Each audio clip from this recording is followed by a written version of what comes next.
Can you describe and explain to us how your family first came here and when that was? Yes, well, my father and my grandfather's family, they'd been farming in North Devon on the west edge of Exmoor, across to sort of Barnstaple and Braunton, on different farms since the 1600s, we know.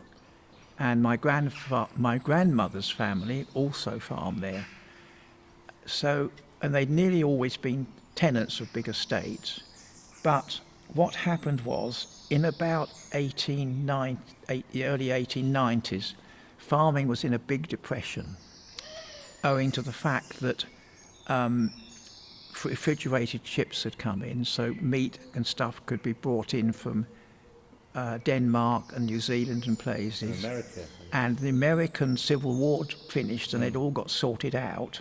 So boatloads would come over from the United States and Canada of grain, which could always be produced cheaper than you could produce wheat in North Devon or butter in North Devon. And of course, that meant that they could bring it into ports like Liverpool, Bristol and London, which was much cheaper than trying to get some butter or something from North Devon to Bristol with hardly any roads or anything.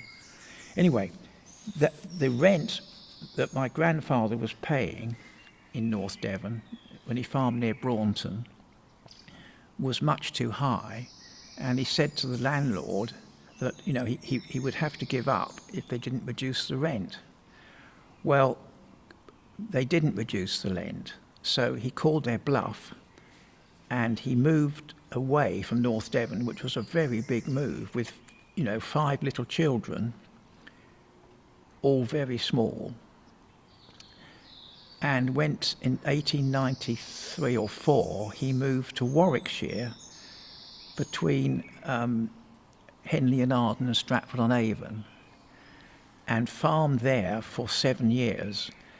The problem farming there was he'd moved on to some very heavy, sticky clay, and although the rent was a lot less than he had paid, and even that farm had been vacant for several years, so he then decided that was not a very good place to stay with his growing up family.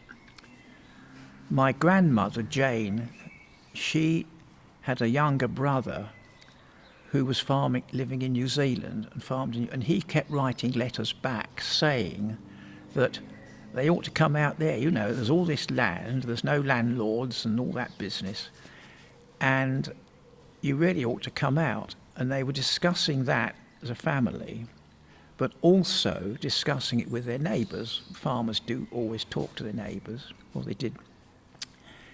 And one of the neighbours said to my grandfather, hearing about this, he said, "I've got a brother, or it's a brother or cousin, living down in the south of England at a place called Shoreham, and he says there's a big old farm on the downs opposite.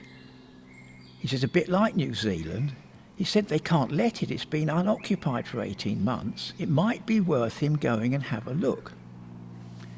So, of course, he got on the train, which, of course, you remember the trains were running then. So he got on the train, came to Shoreham Station, met this other farmer, and they came up here, met the agent.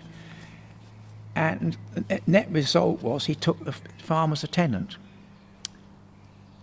And that's how he came here. And who owned the farm then? It was the Petworth estate, the Leconfield estate, who owned it. And they're apparently very good landlords. My grandfather said they were very good landlords, and that's in writing. And, he said they were very good people. Do they still own it? No, and then what happened was, unfortunately for them, in 1919, they had 2 deaths in the family. One was a death of old age, and I think this is true, and the other one was a war death, you see. So they had big trouble because inheritance tax, which was called death duties then, came in. So they had a double whammy. So they had to obviously sell off something. And Applesham, and I think Sullington as well, which was owned by them, they were right on the edge of their estate. So it wouldn't, disrupt the estate so much, and they offered it to my grandfather, and I think to the Sullington as well, Mr. Hex, who was farming there at the time. They offered them if they could buy it, which they did. I mean, for both of them, it was a big move and very risky, but it turned out to be the right thing. What was the difference between the farming in Devon and the farming here? Well, of course, it was a different scale. That's one thing. I mean, I think the last farm he had in Devon, which was quite a big farm for those days, was about 300 acres. He then came here, and it was 1,250 acres. It was the whole parish of Coombs, except the church, the railway line, and the old rectory. So it was a big gamble. But he did have a cousin who was a first cousin who actually put some money in as well, who left farming and become a doctor.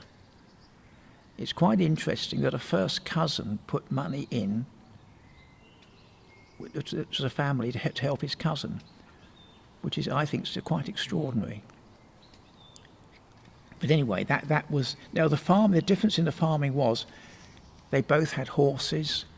They had some arable in North Devon, funnily enough. They did grow some wheat.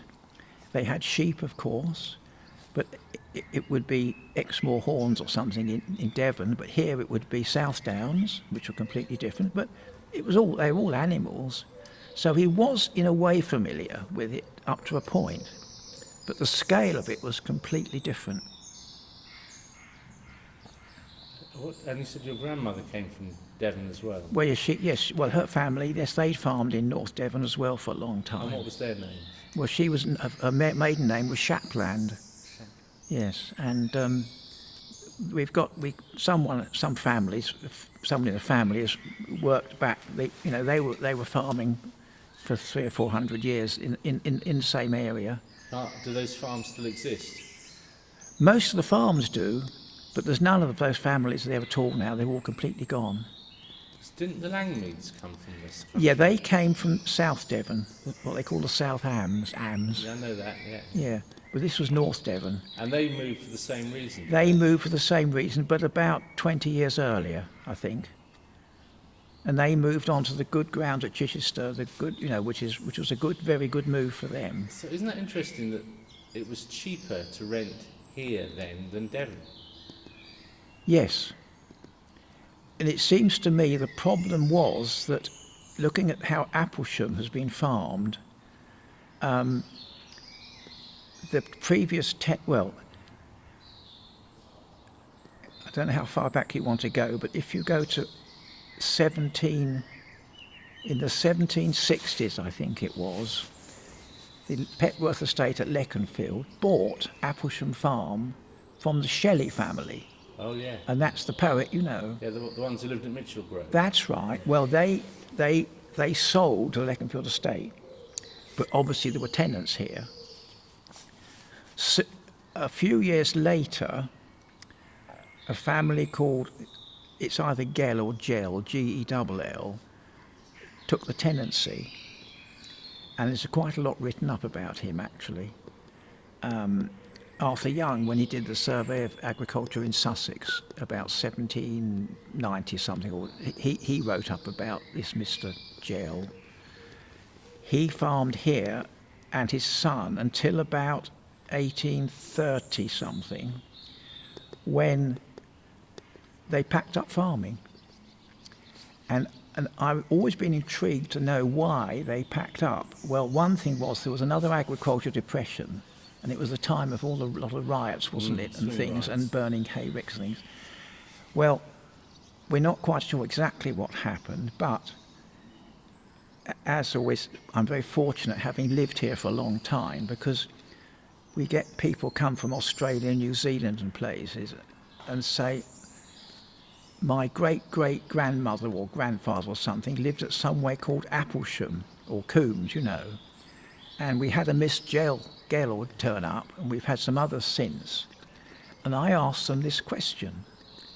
They said there was no farming, didn't pay, and there they were working very hard. And you can see it happening these days. The sons, they get educated, probably went to Brighton or Selling Grammar School or something. They can then become solicitors or doctors or something, and it's much better than sitting on drudgery of farming, especially when it's not profitable. So I know I think it was one of the jails sort of went to Victoria in southern or South Australia, you know, and became very rich, and within a few years he was owning thousands of acres out there. And that sort of story. Now the next family that came were the Hamptons, and they'd been a tenant probably of the Leconfield estate somewhere at Fittleworth. They then came here about 1840, and between 1840 and about the 1860s, agriculture had a boom, because it was the American Civil War, wasn't it? And all so because of all the war and fighting and various things, there was quite a boom in prices. So it went quite well, and they did quite well.